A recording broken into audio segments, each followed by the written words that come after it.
Frères et sœurs, bonjour. Les temps sont très difficiles. Je voudrais aujourd'hui vous partager un message concernant l'état de l'Église.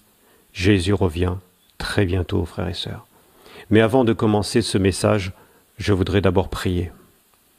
Seigneur notre Dieu, notre Roi, je te remets ces instants, ces moments entre tes mains, et je te prie de me guider, de me conduire dans les paroles, dans le partage de ta parole, Seigneur, afin que, Seigneur, ton nom, Jésus, soit glorifié en toutes choses et que plusieurs en soient édifiés par ta grâce et pour ta gloire, mon Dieu. Au nom de Jésus, Amen. Le message que je voudrais vous présenter aujourd'hui, que je voudrais vous partager, le Seigneur me le met à cœur depuis maintenant un moment. Et vous savez, je crois qu'on ne prend pas assez conscience dans l'Église que nous sommes à la fin. Nous sommes véritablement à la fin. Plusieurs le prêchent déjà. Ce n'est qu'un message parmi tant d'autres. Mais comme le disait l'apôtre Paul, je ne cesse de vous enseigner les mêmes choses. Pourquoi ? Parce qu'il faut rappeler ce message, il faut vraiment le marteler, il faut vraiment que chacun dans le corps de Christ puisse prendre conscience que Jésus revient, il est en train de revenir. Les temps sont difficiles. Le temps s'accélère et aujourd'hui, plus que jamais, le chemin est resserré et étroit et il y en a peu qui le trouvent. La porte est étroite. La porte est étroite. Pourtant, il y a un chemin qui est large et spacieux. C'est le chemin de la perdition. Et aujourd'hui, le constat que nous faisons de plus en plus, c'est que beaucoup de chrétiens se perdent et beaucoup de chrétiens abandonnent la foi. Beaucoup de chrétiens sont séduits. Et beaucoup, malheureusement, vont partir en enfer, ne partiront pas à l'enlèvement avec Jésus dans quelque temps. C'est maintenant que Jésus revient. Il y a très peu de temps, dans très peu de temps, frères et sœurs. Et vous savez, en méditant la parole de Dieu ces derniers jours, je suis tombé sur certains passages qui m'ont un petit peu alerté et qui représentent l'état de l'Église d'aujourd'hui. Et le premier des passages que nous allons méditer ensemble se trouve dans le livre de l'Exode, chapitre 32. Je vais lire quelques versets. « Mais le peuple, voyant que Moïse tardait tant à descendre de la montagne, s'assembla autour d'Aaron et lui dit « Lève-toi, fais-nous des dieux qui marchent devant nous, car quant à ce Moïse, cet homme qui nous a fait monter du pays d'Égypte, nous ne savons ce qui lui est arrivé. » Et Aaron leur répondit, « Mettez en pièces les anneaux d'or qui sont aux oreilles de vos femmes, de vos fils, de vos filles, et apportez-les-moi. » Et aussitôt tout le peuple mit en pièces les anneaux d'or qui étaient à leurs oreilles, et ils les apportèrent à Aaron, qui, les ayant reçus de leurs mains, forma l'or avec un burin, et en fit un veau, en métal fondu. Et ils dirent, « Ce sont ici tes dieux, ô Israël, qui t'ont fait monter du pays d'Égypte. » Et lorsqu'Aaron vit cela, il bâtit un autel devant le veau et cria en disant, « Demain, il y aura une fête solennelle à Yahweh. » Ainsi ils se levèrent le lendemain, dès le matin, et ils offrirent des holocaustes. Ils présentèrent des offrandes de paix, et le peuple s'assit pour manger et pour boire, puis ils se levèrent pour jouer. Certaines versions aussi pour se divertir. Frères et sœurs, c'est un triste passage. Dieu va juger le peuple à cause de la construction de ce veau d'or. Dieu va juger très sévèrement ce peuple et à partir de ce moment-là, le peuple va être divisé en deux. Entre ceux qui servent le véritable Dieu, Yahweh, l'Éternel, le Dieu un et unique, et ceux qui servent, effectivement, ce Dieu fait de main d'homme, ce Dieu, ce veau, ce taureau, qui représentait, le Dieu Apis des Égyptiens. Au travers de ce passage, on peut se dire, mais qu'est-ce que ce passage a à voir avec l'Église d'aujourd'hui ? Je remarque de plus en plus que dans ces temps de la fin, il y a l'apostasie, l'abandon de la foi. Et quand on parle de l'abandon de la foi, c'est pas uniquement ne plus croire en Jésus, moins croire en Jésus. Ce n'est pas uniquement aussi voir sa foi baisser, sa foi diminuer. Non, ce n'est pas cela. Le mot foi, l'abandon de la foi, le mot foi ici peut revêtir différents aspects, différentes facettes. C'est la foi, bien sûr, dans la capacité de Dieu à agir dans nos vies, mais c'est aussi la foi en tant que doctrine, la véritable parole de Dieu, celle qui nous sauve, celle qui nous guérit, nous restaure. Et en fait, eh bien malheureusement, aujourd'hui, de plus en plus, le peuple de Dieu abandonne la véritable doctrine. Pourquoi ? Parce que dans ces temps de la fin, eh bien la doctrine, la sainte parole de Dieu, eh bien devient de plus en plus difficile à vivre pour les chrétiens. Parce que les chrétiens s'éloignent de plus en plus de la volonté de Dieu, de plus en plus de la sainteté, de plus en plus de tout ce qui plaît à Dieu. Or, sans la foi, il est impossible de lui être agréable. Et cette foi dont il est question, c'est bien sûr notre confiance dans le Seigneur, jour après jour. C'est notre appui sur la parole de Dieu, mais sur la véritable parole de Dieu, sur la saine doctrine. Et sans cette foi, sans cet amour de la parole, sans cette confiance dans le Seigneur, il lui est impossible de lui être agréable, et il est impossible aussi d'être sauvé. Contrairement à ce que beaucoup enseignent dans certaines assemblées, ce n'est pas parce qu'un jour nous avons accepté Jésus-Christ comme notre Seigneur et notre Sauveur que nous sommes toujours sauvés. Effectivement, la parole nous dit qu'il faut travailler à notre salut. Et là, nous nous apercevons que, eh bien, le peuple d'Israël s'était créé un Dieu, eh bien, tout simplement, un Dieu qui lui correspondait. Pourquoi ce veau d'or ? Pourquoi ce Dieu Apis ? Eh bien, tout simplement parce que le peuple d'Israël, à ce moment-là, était sorti du pays d'Égypte. Donc, cela représente la religion du pays dans lequel ils avaient vécu. C'était la religion.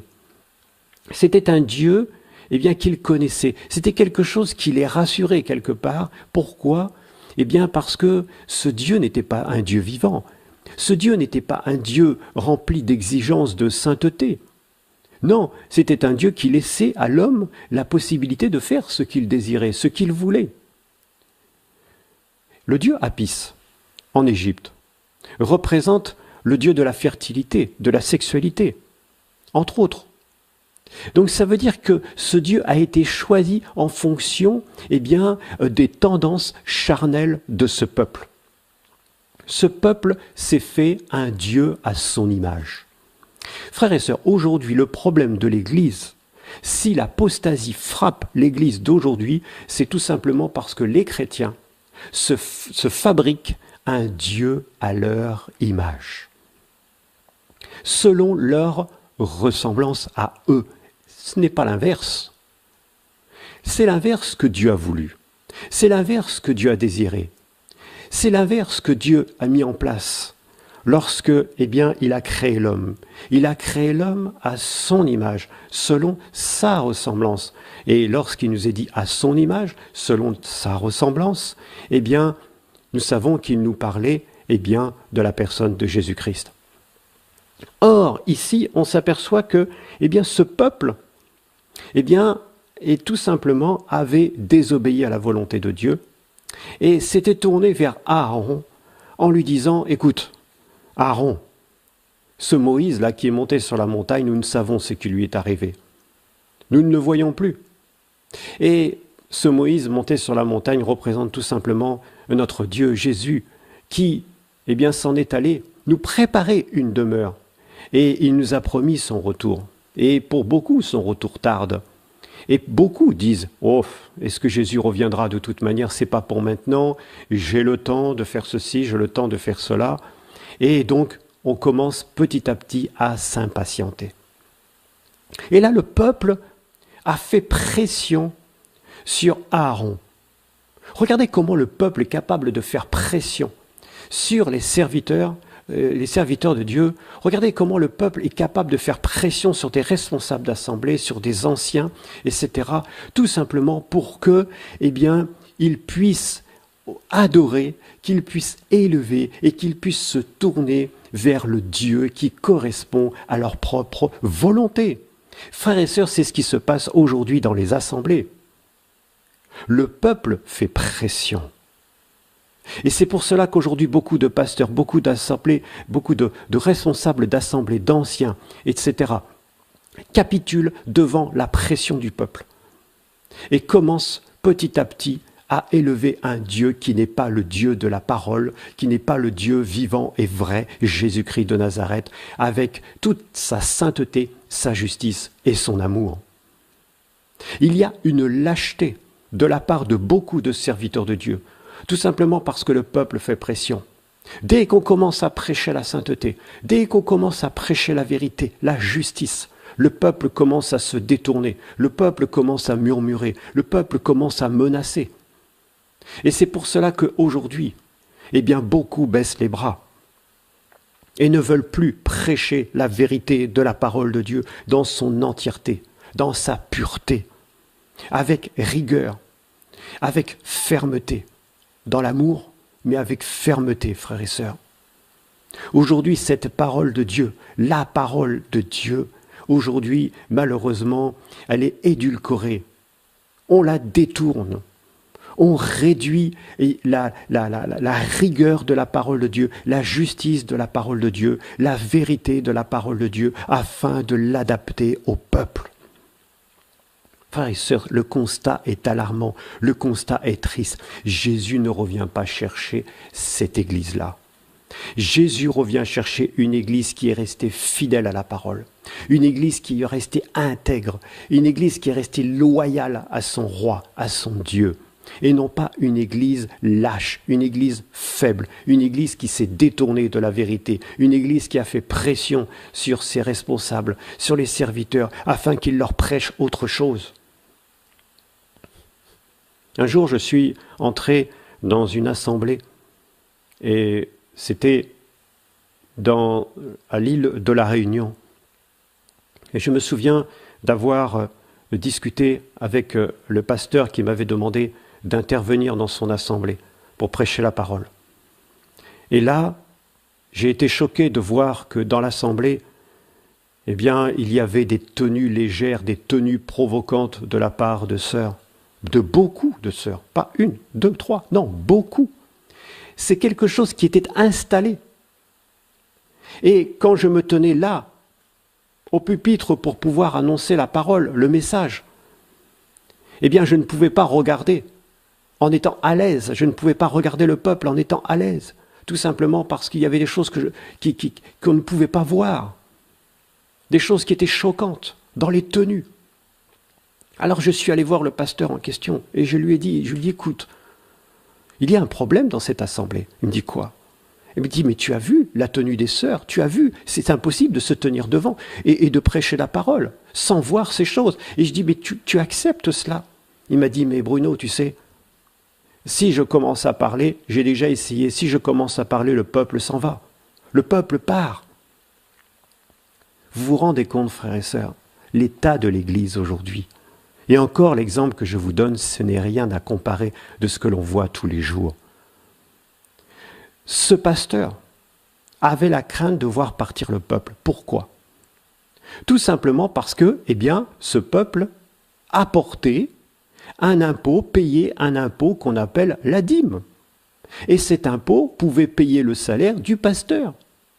On s'en fiche, le pasteur s'en fiche que ces hommes, que ces femmes partent directement en enfer parce qu'ils ne sont pas de véritables enfants de Dieu, mais ce qui compte, c'est que l'argent rentre dans les caisses pour pouvoir payer un bâtiment, pour pouvoir payer le salaire du pasteur, pour pouvoir avoir les meilleures chaises, le vidéoprojecteur, etc. Vous vous rendez compte de la gravité de la situation, frères et sœurs. Et ça, ce n'est qu'un tout petit exemple par rapport à tout ce que nous vivons. Le peuple fait pression sur le serviteur afin qu'il prêche un message dilué, dénué de toute la vérité, de toute la justice, où on a retiré ce qui fait la force de la parole de Dieu. On ne prêche plus la parole. On va prêcher une dénomination, on va prêcher des services, on va prêcher des choses qui n'ont rien à voir, on va prêcher l'argent, on va prêcher la prospérité, on va prêcher le bien-être sur cette terre ici et maintenant, parce qu'on vient entre guillemets, à l'Église pour se faire du bien, mais c'est tout. Et les chrétiens partent en enfer, et le pasteur part en enfer, et tout le monde y va joyeusement. Frères et sœurs, il est temps de se réveiller. Il est temps de se réveiller. Lorsque nous ouvrons la parole de Dieu dans le livre de la Genèse, au chapitre 6, je vais vous lire un passage. Genèse, chapitre 6, à partir du verset 5, il nous est dit ceci. « Et Yahweh vit que la méchanceté des hommes était très grande sur la terre, et que toute l'imagination des pensées de leur cœur n'était que mal en tout temps. Yahweh se repentit d'avoir fait l'homme sur la terre, et il fut affligé en son cœur. Et Yahweh dit, j'exterminerai de la face de la terre des hommes que j'ai créés, depuis les hommes jusqu'au bétail, jusqu'aux reptiles, et même jusqu'aux oiseaux du ciel, car je me repens de les avoir faits. » Qu'est-ce qui va se passer par la suite? Après, ici, le Seigneur nous dit qu'il se repent d'avoir créé l'homme sur la surface de la terre parce que les pensées de leur cœur, du cœur de l'homme, étaient sans cesse et constamment orientées vers le mal. Ici, le mot « penser » dans l'hébreu, dans le texte original, Yatser, signifie tout simplement « image taillée ». C'est une idole. Ça veut dire que l'homme était dirigé uniquement par ses pensées qui elles-mêmes étaient alimentées par le mal, la chair, et ces pensées étaient devenues une idole, une image taillée, qui avait pris la place de Dieu. Ce qui fait que l'homme n'était plus du tout à l'écoute de ce que Dieu voulait, de ce que Dieu désirait. Mais l'homme était tout simplement à l'écoute de son cœur, de sa pensée, c'était devenu son Dieu. Et c'est pour cela que, Dieu s'est repenti d'avoir créé l'homme et que Dieu a envoyé le jugement sur la terre au travers du déluge. Frères et sœurs, ce passage nous parle prophétiquement des temps de la fin. Prophétiquement de l'enlèvement de l'Église. Nous y sommes. Nous y sommes plus que jamais. Aujourd'hui, l'Église est remplie. Je vais choquer, frères et sœurs peut-être, mais aujourd'hui, l'Église que nous voyons, les assemblées que nous voyons, peu importe la dénomination, peu importe, même dans les assemblées qui se disent réveillées, frères et sœurs, la majorité des personnes qui composent ces assemblées sont des hypocrites. Frères et sœurs, sont des hypocrites. Il y a les hypocrites, il y a des religieux, il y a des menteurs. Et au milieu de tout ça, il y a des responsables d'assemblée qui savent très bien les choses, mais qui s'en contentent. Et moi, je trouve ça déplorable. Je trouve ça déplorable et le jugement de Dieu va commencer par sa maison. Il a déjà commencé, ça va continuer, parce qu'on se moque de Dieu. On triche avec Dieu. Frères et sœurs, vous voyez une assemblée composée de 200, 300 personnes. D'abord, moi, je n'y crois pas. Personnellement, j'y crois pas. Ça veut dire quoi, j'y crois pas? Ça veut dire que pour moi, il y a un problème. Oui, il y a un gros problème. Il y a un gros problème tout simplement parce que le serviteur de Dieu, les anciens qui composent cette assemblée, qui sont à la tête de cette assemblée, savent très bien quel est l'état des cœurs. Et comment ça se fait qu'on continue, semaine après semaine, à faire comme si ne rien n'était, avec des gens qui vivent dans le péché complètement, des gens qui sont hypocrites, des gens qui sont idolâtres. Comment ça se fait qu'on continue inlassablement et que, en fin de compte, on en attire une certaine gloire? Quand j'entends quelquefois des responsables d'assemblée qui me disent, voilà, nous, on a 200, 300, membres dans l'assemblée, etc. Je suis inquiet. Je suis inquiet. Parce que quand l'enlèvement va avoir lieu, tout le monde sait pertinemment, et même le serviteur de Dieu, s'il connaît la parole, que dans cette assemblée de 200, 300 personnes, il n'y en a peut-être que 10, 15 qui partiront. Frères et sœurs, soyons honnêtes. Quand je vois l'état des cœurs, l'état actuel de l'Église, je suis scandalisé. Frères, combien de foyers chrétiens, dans combien de foyers chrétiens il y a le divorce aujourd'hui? Combien aujourd'hui sont dans la pornographie, sans rien dire? Combien aujourd'hui sont dans le mensonge? Combien aujourd'hui sont dans l'adultère? On convoite ce que les autres, la femme, une autre femme, on convoite un autre homme. Combien aujourd'hui dans les assemblées sont comme ça? On triche, on ment. On vient le dimanche, parce que c'est important de venir le dimanche. On vient le dimanche, mais il y a le mensonge dans le cœur. Il y a l'hypocrisie. Beaucoup sont attachés à l'argent. Beaucoup sont attachés à du business, etc. Je vous dis, frère, la situation est grave. Beaucoup d'hypocrisie, beaucoup d'hypocrites et de religieux dans les assemblées. Beaucoup. Mon frère, ma sœur, qu'est-ce que tu viens chercher dans l'assemblée où tu es? Là est ma question. Qu'est-ce que tu viens chercher dans cette assemblée? Est-ce que tu viens réellement chercher Jésus-Christ de Nazareth? Ou est-ce que tu viens chercher tout simplement peut-être un mari, une femme? Ou peut-être simplement pour apaiser ta conscience en te disant il faut aller, entre guillemets, à l'église dimanche? Qu'est-ce que tu viens chercher réellement? Vous savez, hier, avec les frères et les sœurs, je faisais un schéma sur le tableau, un schéma avec un point de départ qui s'est situé sur le bas, qui était le départ de notre conversion. Et tout en haut, il y avait un autre point qui était là, c'était notre destinée finale, le ciel. Entre les deux, il y a normalement une ligne montante et directe. Cette ligne s'appelle la sanctification. Si cette sanctification n'est pas vécue jusqu'au bout, ce n'est pas la peine de compter, de partir avec le Seigneur. Ce n'est pas la peine. Hébreux 12, 14 nous dit que sans la sanctification, nul ne verra le Seigneur. Au départ, il y a des choses que nous ne connaissons pas quand nous nous convertissons. Mais très rapidement, le Saint-Esprit nous convainc de péché, de justice et de jugement.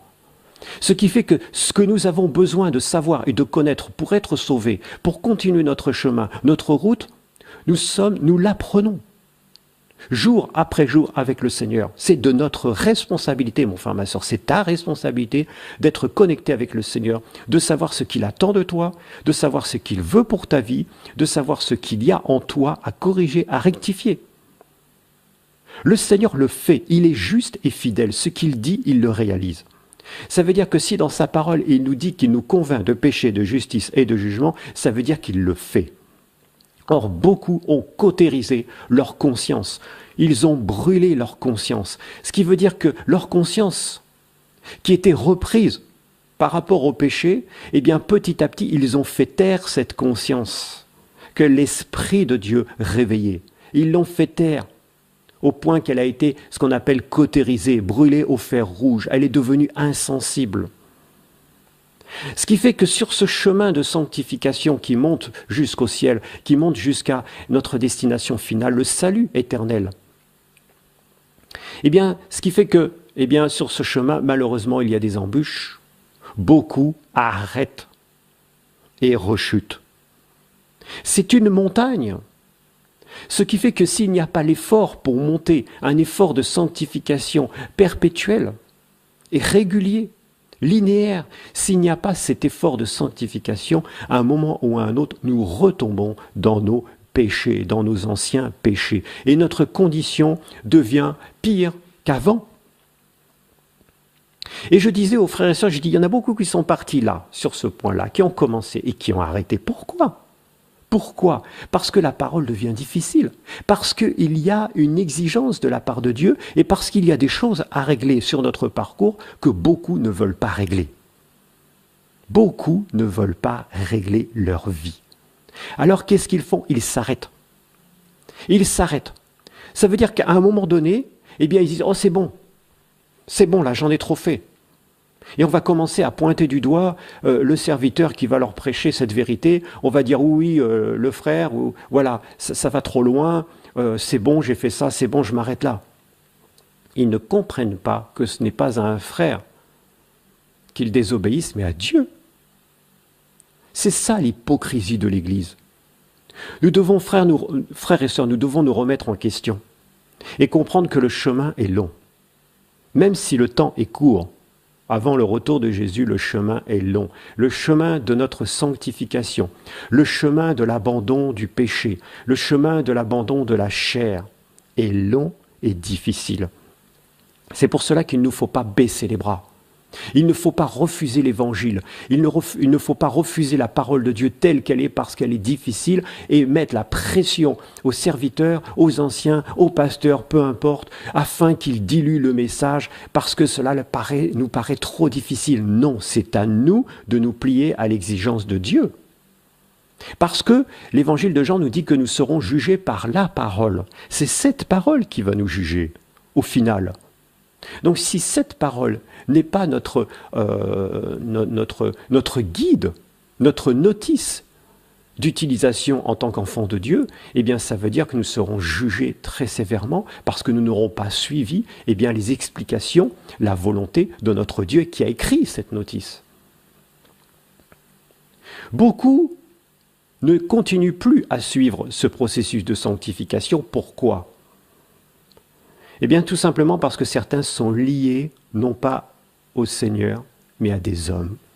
Sont liés peut-être à une femme, peut-être à un homme, peut-être, voilà, il y a une idole quelque part. Et il suffit que l'autre à côté s'arrête pour que moi je m'arrête. Je suis lié. Paul disait que même ceux qui sont mariés, ceux qui ont une femme, soient comme n'en ayant pas. C'est un texte qui m'a beaucoup marqué. Je me suis dit, mais pourquoi Seigneur tu dis ça? Mais maintenant je comprends au fur et à mesure. Parce que beaucoup vont aller malheureusement en enfer à cause de leur conjoint, parce que leur conjoint ne suit pas la volonté de Dieu, ne veut pas se plier à la volonté de Dieu, et parce que c'est le conjoint, eh bien on suit le conjoint et on ne suit pas Dieu. On ne veut pas d'histoire, entre guillemets, avec le conjoint, donc on préfère effectivement, capituler devant la volonté de Dieu. D'autres sont arrêtés parce que l'argent, le business.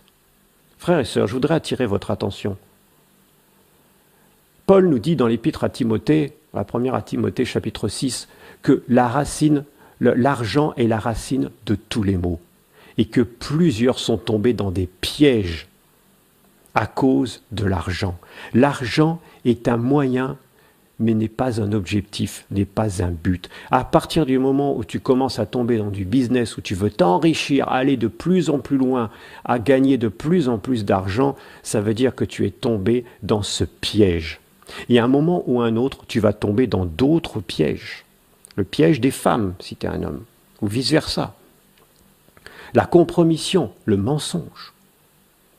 C'est pour ça, mon frère, ma sœur, je préfère effectivement t'avertir par rapport à la parole de Dieu.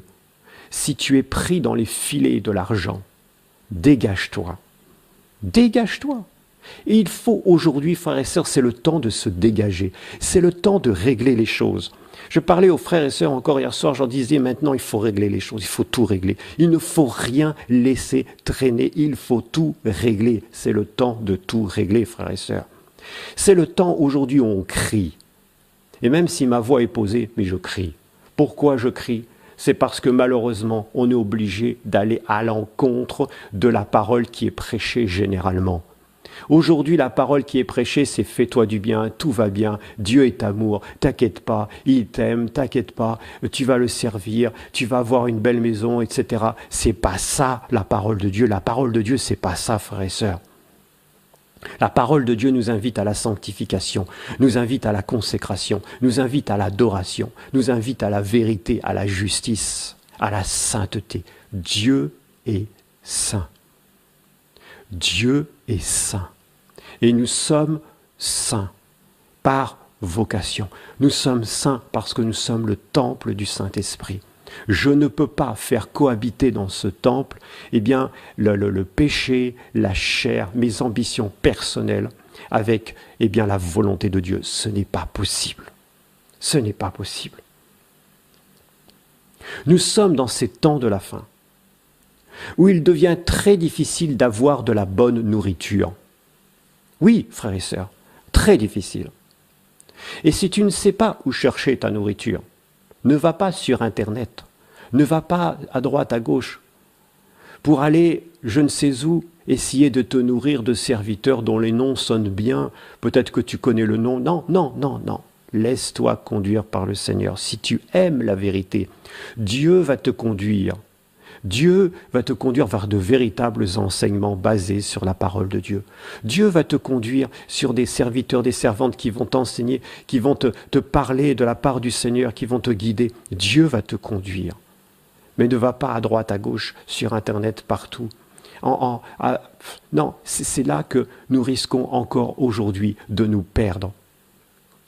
De nous perdre, frères et sœurs. Revenons à la parole. Si tu aimes la vérité, Dieu est capable de te conduire. Peu importe l'endroit où tu te trouves. Même si tu te trouves dans l'endroit le plus reculé. Dans un endroit où tu ne vois personne, où tu es seul. Sache que Dieu est avec toi. Et que Dieu te guide. Et que si tu l'aimes véritablement, il va te guider. Vous savez, comment Dieu agit? Je le vois ici, par exemple, dans la région où je suis. Mais c'est un peu partout pareil. Dieu va manifester sa puissance. Dieu va toucher des vies, des corps, des cœurs. Il va y avoir des guérisons, il va y avoir des délivrances, il va y avoir des restaurations de vie. Et au bout d'un moment, eh bien, qu'est-ce qui se passe? Petit à petit, on va rentrer dans l'enseignement. C'est comme ça que Jésus procédait. Au début, Jésus nourrissait les foules, rappelez-vous. Les pains, les poissons, les miracles, les guérisons, les délivrances, le peuple affluait. Et là, le peuple était content, réjoui. Combien le nom de Jésus était élevé à ce moment-là. Mais rappelez-vous par la suite, quand Jésus a commencé à enseigner le peuple, quand Jésus a commencé à enseigner les disciples, c'est là que beaucoup, eh bien, se sont détournés de lui en disant « cette parole est trop dure, qui peut l'écouter ?» Voyez, frères et sœurs, ne nous trompons pas. Le message de l'Évangile est un message de salut. Un message de salut pour tous les hommes, mais à condition d'aller jusqu'au bout. Quand Jésus nourrissait les foules, eh bien, il y avait effectivement des hommes, des femmes en grand nombre. Et ils étaient nombreux, très nombreux.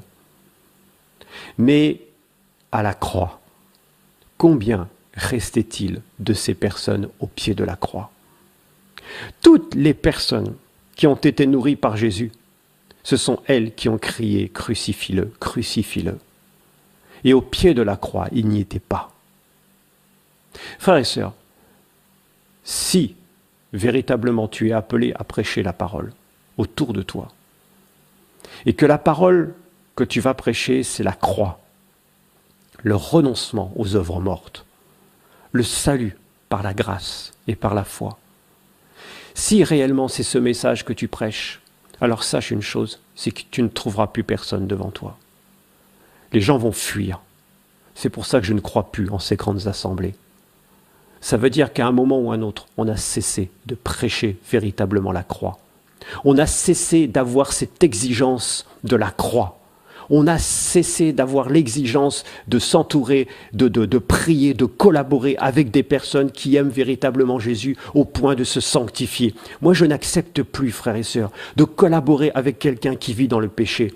Si je vois autour de moi des personnes qui sont là, qui sont hypocrites, on va discuter, on va parler, le Seigneur va dévoiler les cœurs. Et moi, je n'accepte plus de collaborer avec des personnes qui vivent comme ça, hypocritement avec le Seigneur. Je ne peux pas m'asseoir, je ne peux pas prier pendant des soirées entières, des nuits entières avec des personnes qui vivent dans le péché, c'est pas possible. Je ne sais pas comment vous faites vous, mais moi, pour moi, ce n'est pas possible. Et ça, maintenant, c'est fini. Nous sommes dans ces temps où il faut choisir son partenaire de voyage. Nous sommes dans un voyage jusqu'au ciel. Si tu ne choisis pas ton partenaire de voyage en fonction de qui il est véritablement, eh bien tu vas échouer sur ton chemin. Tu vas commencer à collaborer avec des gens qui sont dans le péché. Ils vont te mettre la pression pour que tu prêches autre chose. Frères et sœurs, combien de fois j'ai dû me dégager de situations parce que les personnes autour essayent de te mettre la main dessus. D'une manière très subtile. On essaye de te faire participer au péché. On va apporter des choses. On va donner des choses. Non, frère, arrêtons. Beaucoup veulent vous acheter. Beaucoup veulent vous commencer à vous envelopper. Vous savez, il y a quelque temps de cela, j'avais eu cette impression, le Seigneur m'avait montré, c'était comme une pieuvre qui essayait de m'envelopper dans une situation où les gens étaient dans le péché, mais vous savez, par l'hypocrisie. Par l'hypocrisie, on essaye de vous envelopper dans des situations comme ça, on essaye de vous attirer, de vous maintenir, de vous ficeler. Et en plus même avec vos propres paroles. Et là, à ce moment-là, il faut se dégager, frère, il faut se dégager. Le salut est individuel. Les temps deviennent difficiles. On ne peut pas rester dans ce genre de situation. Il faut se dégager. Si tu vois qu'autour de toi, il y a des personnes qui vivent dans le péché, comment tu peux rester à prier avec? Comment tu peux? Est-ce que Jésus l'a fait? Jésus s'est dégagé à chaque fois. Est-ce que les disciples l'ont fait? Les mauvaises compagnies corrompent les bonnes mœurs. Un peu de levain fait lever toute la pâte. Si quelqu'un se dit frère et vit dans le péché, il faut se séparer, nous dit l'apôtre Paul. Il faut prévenir la personne. Si la personne continue, il faut se séparer. Comment? Je n'y crois plus à ces grandes assemblées où on est là et tout le monde chante. La dernière fois, je suis allé dans une de ces grandes assemblées, le Seigneur était tellement triste, le Seigneur m'a montré qu'il y avait le péché partout. Et là, on a fait un appel, parce que l'onction du Seigneur accompagnait ce message. On a fait un appel et les personnes qui étaient dans le péché se sont approchées, 30, 40 personnes. Et encore, ce n'était pas suffisant, parce que beaucoup sont restés à leur place, par orgueil, et n'ont pas voulu se dévoiler, par la dureté, à cause de la dureté du cœur. Et pourtant, tout le monde était là à chanter « Alléluia, gloire à Dieu », on lève les mains, on danse dans tous les sens. Moi, c'est fini tout ça, frères et sœurs, c'est fini. C'est fini. Le temps est court. Je ne tiens pas à me perdre. Je ne tiens pas à me perdre. Moi et ma famille, nous servirons l'Éternel. Moi et ma famille, nous servirons l'Éternel. Josué l'avait dit et Josué l'a fait. Quand Noé, le prédicateur de justice, a prêché la parole de Dieu pendant plusieurs centaines d'années, eh bien, personne n'a voulu l'écouter. Il ne s'est pas compromis avec les autres. Il y en a peut-être qui disaient « Ah, mais tu as raison, c'est vrai ce que tu dis, c'est vrai. » Et puis, on a essayé peut-être de le compromettre, peut-être, mais non, lui n'a pas accepté cette compromission. Il ne l'a pas accepté, frère. Et lui seul et sa famille ont été sauvés. Je vous dis, les temps sont durs. Paul a prêché la parole avec fermeté, avec rigueur. Il n'arrêtait pas de répéter les mêmes choses. Aux Corinthiens, il n'a rien laissé. Il leur a dit la vérité. Parce que c'était un peuple, les Corinthiens étaient un peuple qui avait les dons, mais qui était corrompu, qui aimait la chair, qui aimait le péché. Il fallait remettre de l'ordre. Paul n'a pas cessé de leur dire. Paul s'est entouré, Paul a été un grand apôtre. Effectivement, il a mis en place pas mal d'assemblées, nous le savons. Mais à la fin de ses jours, quelles ont été ses paroles? Tous m'ont abandonné pour le siècle présent. Tous m'ont abandonné. Aujourd'hui, nous sommes dans ce temps, Jésus le dit, tous m'ont abandonné. Et moi, je vais me gargariser, je vais être fier d'avoir une assemblée dans laquelle, de dire voilà, moi j'ai une assemblée de tant de personnes, dans laquelle je sais qu'il y a des hypocrites, il y a des sorciers, il y a des menteurs, il y a des voleurs, il y a des adultères, il y a des divorcés 50 fois. Frères et sœurs, je pleure plutôt, je serais plutôt tenté, oui, de pleurer, que de dire voilà, moi je suis fier d'avoir ça. Parce que de toute façon, ça ne nous appartient pas. Frères et sœurs, il faut vraiment qu'on se réveille. C'est la fin.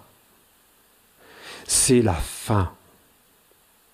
Si tu aimes la vérité, si tu aimes la vérité, le livre de l'Apocalypse nous dit que celui qui se sanctifie encore.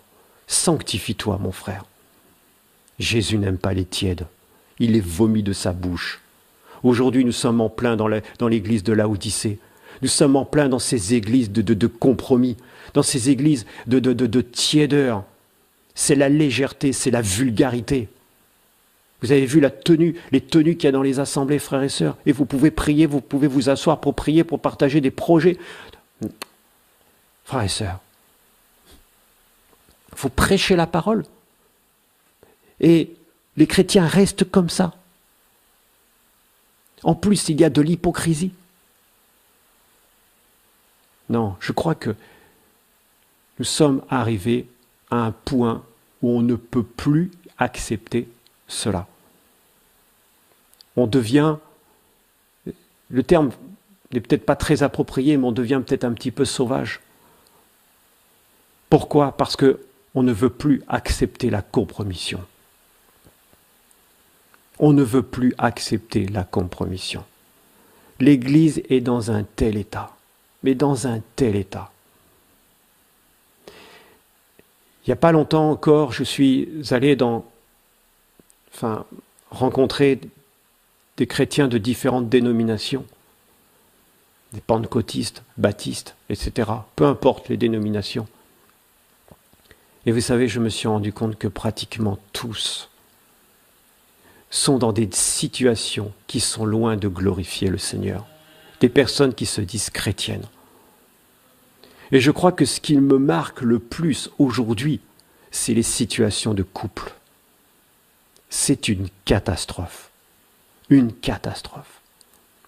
Et quand je discute avec ces chrétiens, quand je leur dis « mais il faut régler », il faut pardonner, il faut régler.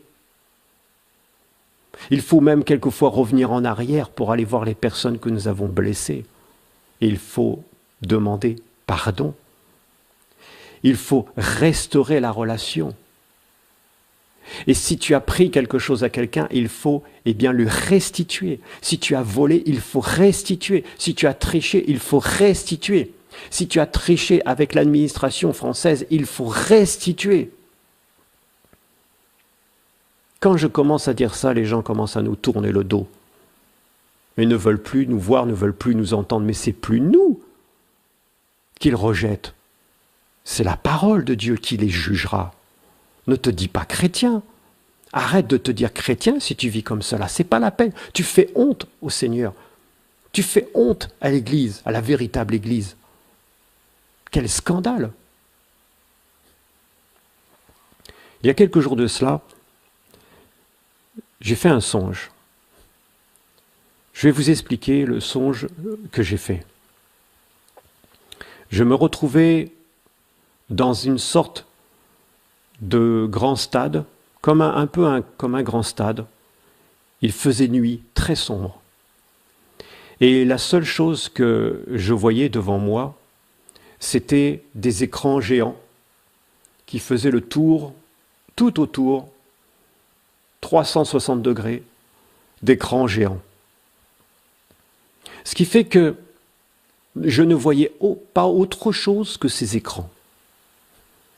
Je n'étais pas tout seul, il y avait un grand nombre de personnes assis sur ces gradins où j'étais. Un grand nombre de personnes, et tous avaient les yeux rivés sur ces écrans. Et puis, au bout d'un moment, j'ai entendu un chant d'adoration qui est monté. Et une onction est venue. Et là, quelque chose m'a fait lever, je me suis levé, et je suis descendu. J'ai descendu, les gradins. Et quelques personnes l'ont fait aussi, mais la majorité des autres sont restés assis à regarder les écrans. Et donc je suis passé sous les écrans et on s'est retrouvé une foule. On s'est retrouvé dans l'obscurité la plus complète à descendre une grande vallée. Et au bout d'un moment, on s'est retrouvé dans une grande salle. Et là, je me suis retrouvé avec beaucoup de chrétiens qui priaient, qui adoraient. Ils étaient couchés, à genoux, debout, mais en train de prier, adorer notre Dieu. Et puis, l'onction est montée, la présence de Dieu était forte, tellement forte, mais très très forte, très très forte.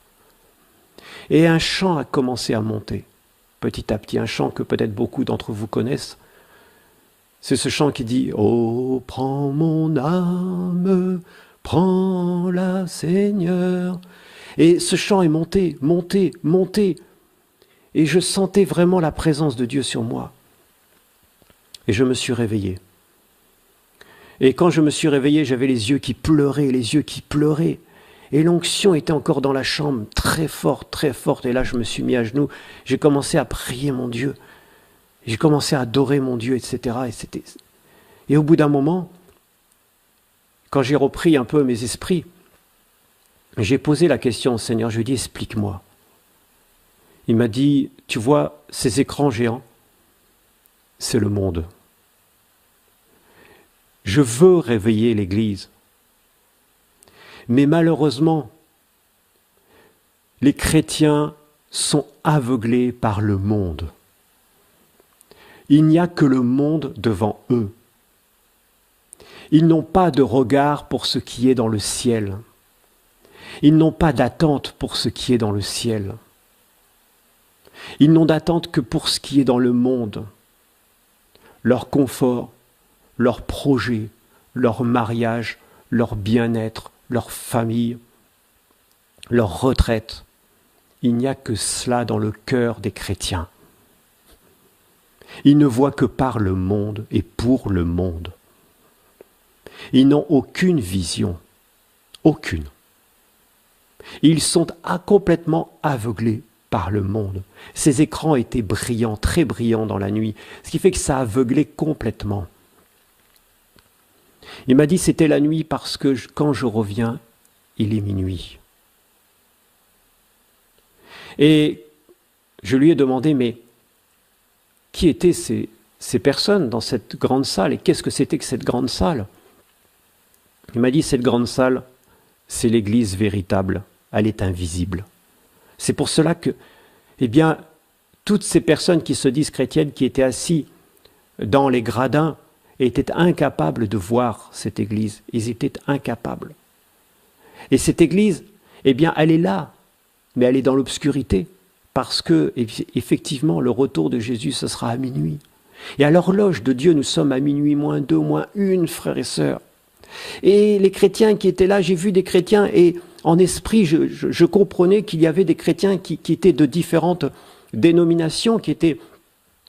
Il m'a dit, ces hommes et ces femmes, ce sont ceux qui se sont gardés purs. Ce sont ceux qui ont gardé un esprit bien disposé et un cœur pur. Ils seront sauvés. Ils seront sauvés. Et là, j'ai compris, frères et sœurs, que le retour de Jésus est imminent. Il est temps de se réveiller. Ne vous laissez pas tromper par le nombre dans des assemblées. Ne vous laissez pas tromper par l'ambiance. Tout ça, c'est de l'hypocrisie. De l'hypocrisie. De l'hypocrisie. Une assemblée biblique, frères et sœurs, est faite pour accueillir, pour nourrir, pour enseigner et pour envoyer. Et pour constituer d'autres assemblées, d'autres cellules, des cellules de maison, peu importe l'endroit, mais n'est pas faite pour grandir, pour grossir, pour... Non, ce n'est pas ce que je comprends de la parole de Dieu. Ne nous trompons pas. Ne nous trompons pas, frères. Aujourd'hui, le temps est difficile. Les temps dans lesquels nous sommes sont difficiles.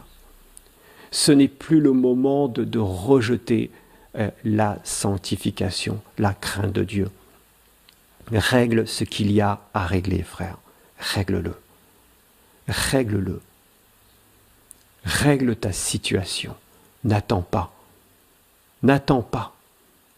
Si tu sais que tu as blessé quelqu'un, même dans le passé, si tu as la possibilité de voir cette personne, de restaurer cette relation avec cette personne, de lui demander pardon, fais-le. Si tu as volé quelque chose, restitue. Mais ne reste pas dans la situation où tu es, ne reste pas. Le Seigneur va te guider. Jour après jour, il va te guider. Si tu es fidèle, il sera fidèle avec toi. Il va te guider, il va te conduire. Ce que Dieu cherche, ce sont des hommes et des femmes fidèles. Pas des hommes et des femmes qui posent plein d'œuvres, d'actes. Non, des hommes et des femmes fidèles. Et dans ta fidélité, le Seigneur te montrera ce que tu dois faire. Mais ne cherche pas à faire par toi-même. Cherche simplement à faire la volonté de ton Dieu. Cherche simplement à te préparer, à te sanctifier, à te mettre à part pour lui. Et tu vas voir que le Seigneur va faire de grandes choses pour toi et pour ta famille. Mais ne mets pas ta famille à la place de Dieu. Ne mets pas ton travail à la place de Dieu. Ne mets pas autre chose à la place de Dieu. Mais simplement, Dieu va te garder, Dieu va te préserver de toute chute, de tout danger, si tu le places à la première place.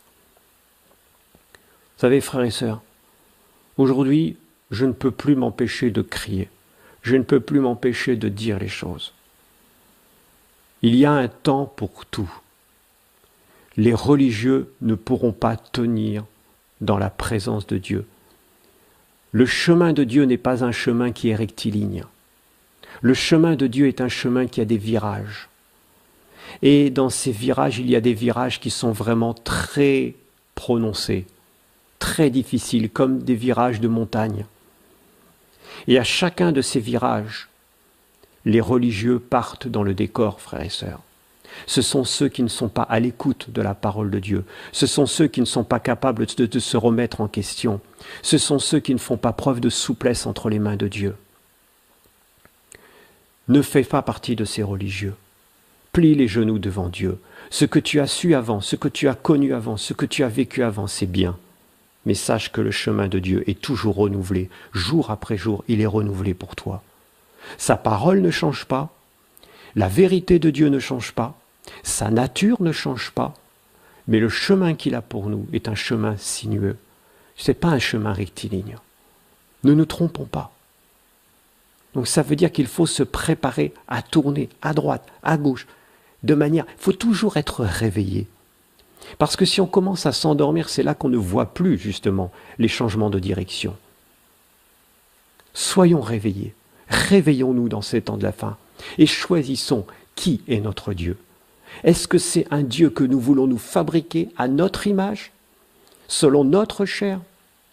Ou est-ce que c'est un Dieu, le Dieu véritable de la parole qui ne change pas?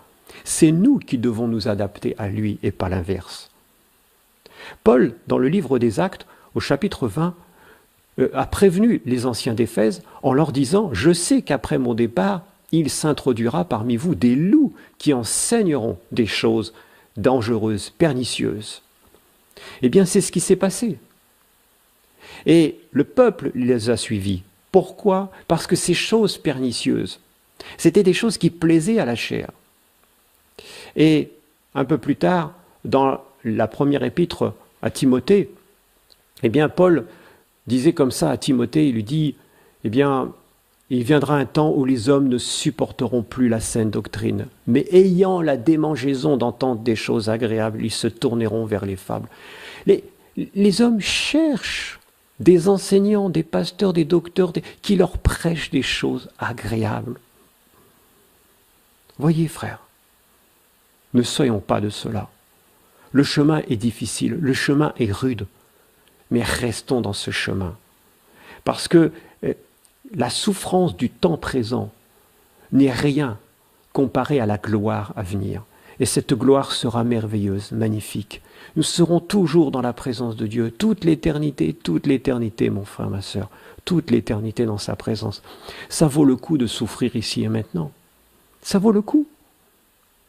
Parce que si le chrétien n'a pas la vision de l'éternité, mais c'est l'homme le plus malheureux de toute la terre, parce qu'il va se restreindre de pas mal de choses.